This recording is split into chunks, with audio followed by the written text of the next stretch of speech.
नमस्कार।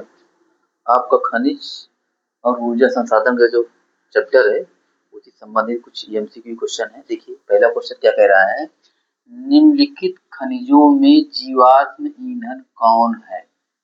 माने जीवाश्म ईंधन का मतलब वही जो हजारों साल पहले जमीन में दब गया हो अब मिल रहा है। तो ठीक कोयला क्या है, जीवाश्म ईंधन है। ठीक है, कोयला के साथ साथ देखो कोयला है, पेट्रोलियम पदार्थ जितने भी हैं, बायोगैस, ये सब जीवाश्म ईंधन है। क्या है, जीवाश्म ईंधन है। ठीक है, जीवाश्म ईंधन का मतलब कोयला, खनिज तेल। ठीक है, ये सब क्या है,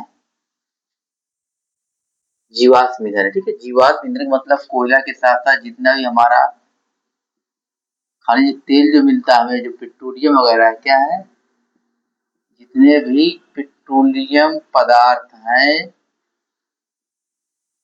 उन सबको जीवाश्म ईंधन कहा जाता है। ठीक है, कोयला के साथ साथ समस्त पेट्रोलियम पदार्थों को जीवाश्म ईंधन कहा जाता है। अगला है, पृथ्वी के आंतरिक भागों में ताप का उपयोग करके उत्पन्न की जाने वाली विद्युत को क्या कहा जाता है। मैंने पृथ्वी के आंतरिक भाग में ताप का उपयोग करके जो विद्युत पैदा की जाती है उसे क्या कहा जाता है, भूतापी ऊर्जा। क्या कहते हैं, भूताप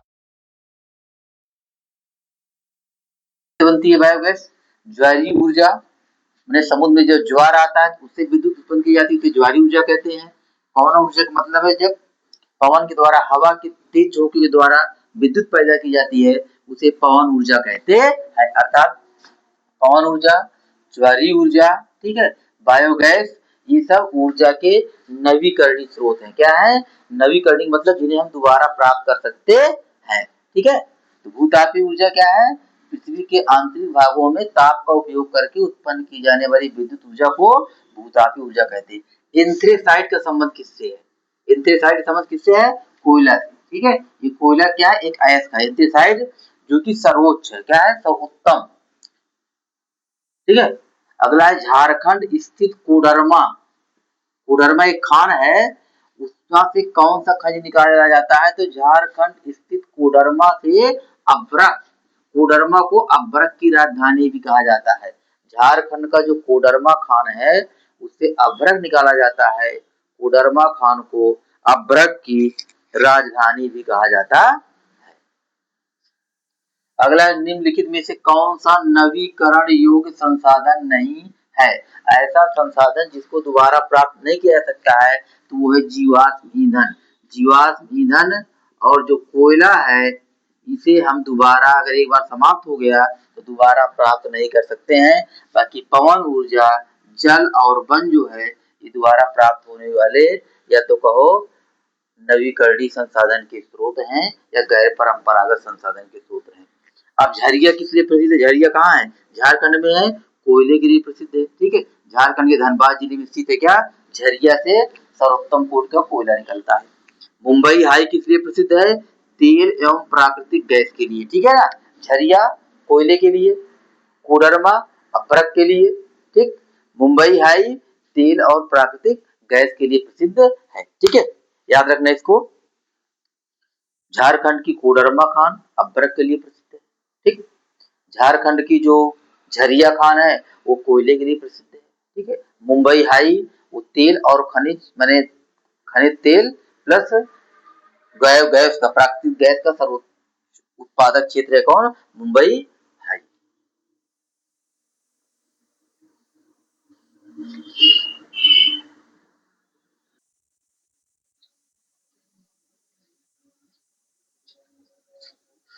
जो अगला जो प्रश्न आपका है, ऊर्जा के स्रोत कौन कौन से हैं। देखिए ऊर्जा के दो स्रोत हैं, एक है परंपरागत स्रोत जिसे हम अनवीकरणीय कहते हैं। परंपरागत स्रोत का मतलब जो हमें बहुत दिन से प्राप्त हो रहा है वो अनवीकरणीय, अगर एक बार वो समाप्त हो गया तो दोबारा प्राप्त उसे हम नहीं कर सकते। ठीक है, परंपरागत स्रोत वे स्रोत हैं जो एक बार ही समाप्त हो गया तो उसे प्राप्त करने में हजारों लाखों वर्ष होते हैं। परंपरागत स्रोत क्या कहते हैं, अनवीकरणीय स्रोत भी कहते हैं। दूसरा है गैर परंपरागत स्रोत जिसे नवीकरणीय स्रोत भी कहते हैं। गैर परंपरागत को नवीकरणीय स्रोत जो एक बार समाप्त उसे हम बार बार प्राप्त कर सकते हैं। माने परंपरागत का मतलब एक बार समाप्त हो गया दोबारा प्राप्त नहीं होगा, और गैर परंपरागत जिसे हम बार बार देखो। तो परंपरागत स्रोत या इसमें क्या है, कोयला है, पेट्रोलियम है, आपका प्राकृतिक गैस। ठीक है, कोयला पेट्रोलियम पदार्थ और प्राकृतिक गैस जो है ये ऊर्जा के परंपरागत स्रोत हैं। इन्हें अनवीकरणीय स्रोत भी कहा जाता है। यदि एक बार ये समाप्त हो गए तो इन्हें पुनः प्राप्त करने में लाखों हजारों वर्षों का इंतजार करना पड़ेगा। दूसरा है गैर परंपरागत स्रोत या नवीकरणीय स्रोत। इसमें सौर ऊर्जा, पवन ऊर्जा, ज्वारीय ऊर्जा है जिन्हें हम बार बार प्राप्त कर सकते हैं। कहने मतलब कि सौर ऊर्जा, पवन ऊर्जा और ज्वारीय ऊर्जा जो है ये ऊर्जा के गैर परंपरागत स्रोत हैं। इन्हीं ऊर्जा के नवीकरणीय स्रोत भी कहा जाता है। इसी में से क्वेश्चन आपके आएंगे, ठीक है। दूसरा है कि जीवाश्म ईंधन द्वारा हमें कौन सा प्रदूषण होता है? वायु प्रदूषण का कारण क्या है? जीवाश्म ईंधन, ठीक है।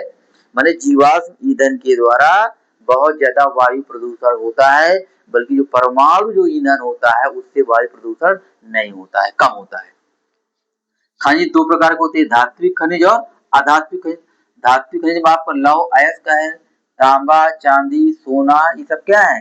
ये सब धात्विक खनिज है। अधात्विक मतलब होता है नमक है, अभ्रक है, कोयला है, ग्रेफाइट है, क्या है? ग्रेफाइट भी आपका क्या है? ये अधात्विक खनिज क्या है? अधात्विक खनिज है। खनिज दो प्रकार के, धात्विक और अधात्विक। एक ऊर्जा तीन प्रकार के होते, ठीक है। तो धात्विक मतलब लौह अयस्क हो गया, तांबा हो गया, ठीक है, आपका लोहा हो गया, सोना, चांदी, ये सब क्या है?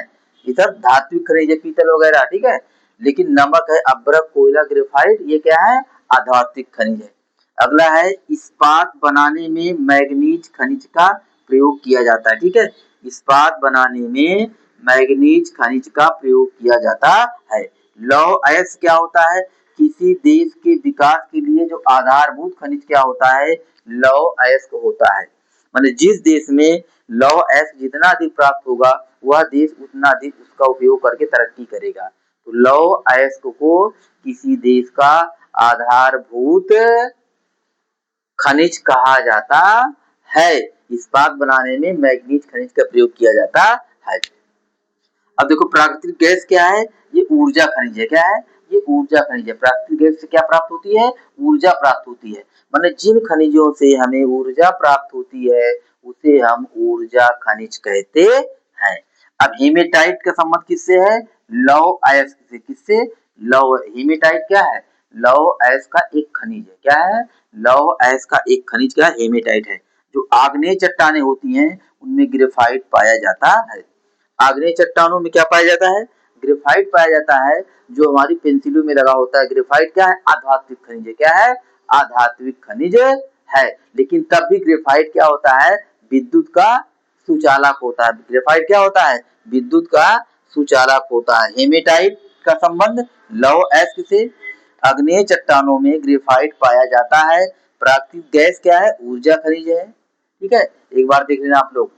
सबसे इंपॉर्टेंट तो आपका ये है ऊर्जा के स्रोत, परंपरागत स्रोत, गैर परंपरागत स्रोत, कुछ भी पूछ सकता है।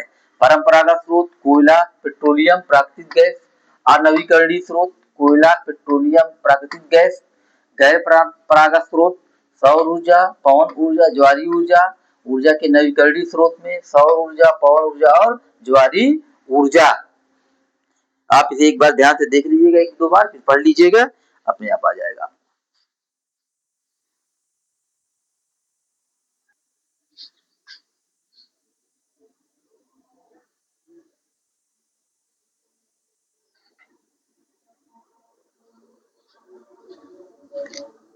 अगला प्रश्न आपका है जो चीनी उद्योग है, पेट्रो रसायन उद्योग, ये खनिज उद्योग नहीं है, ठीक है। याद रखना चीनी उद्योग जो है, चीनी मतलब जो गन्ने से चीनी बनाई जाती है, ये खनिज उद्योग नहीं है। पेट्रो रसायन जहाँ से पेट्रोल डीजल निकाला जाता है वो भी खनिज उद्योग नहीं है। दो चीज याद रखना है, चीनी उद्योग, पेट्रो रसायन उद्योग, ये दोनों खनिज उद्योग नहीं। अगला प्रश्न है मध्य प्रदेश जो है तांबे का मुख्य उत्पादक राज्य है। कौन? किसका? तांबे का। मध्य प्रदेश में होता है कहाँ? तांबे का बालाघाट, ठीक है, मध्य प्रदेश का बालाघाट। माने मध्य प्रदेश जो है वो तांबे का मुख्य उत्पादक राज्य है। अभ्रक क्या है? अभ्रक अधात्विक खनिज है, क्या है? धात्विक खनिज नहीं है, ठीक है। अभ्रक क्या है? अधात्विक खनिज है, मैग्नीज, बॉक्साइट, जस्ता ये धात्विक खनिज है। ठीक है, अभ्रक, कोयला, नमक, ग्रेफाइट ये अधात्विक खनिज है। ठीक है, मैग्नीज, इसके बाद आपका बॉक्साइट, जस्ता ये क्या है, धात्विक खनिज है। आप बताइए ना, धात्विक खनिज और अधात्विक खनिज। अगला है मोनाजाइक रेत। मोनाजाइट जो रेत है इसमें तेल खनिज पाया जाता है। किसमें? मोनाजाइक रेत में खनिज तेल पाया जाता है। किसमें? मोनाजाइक रेत में। सीमेंट उद्योग में जो चूना पत्थर का कच्चे माल के रूप में उपयोग किया जाता है। अगला प्रश्न है, मोनाजाइक रेत में खनिज तेल पाया जाता है। ठीक है, सीमेंट उद्योग में चूने पत्थर को कच्चे माल के रूप में उपयोग किया जाता है।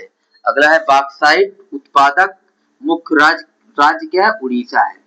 माने बॉक्साइट का उत्पादन प्रमुखतः कहाँ होता है? उड़ीसा में होता है।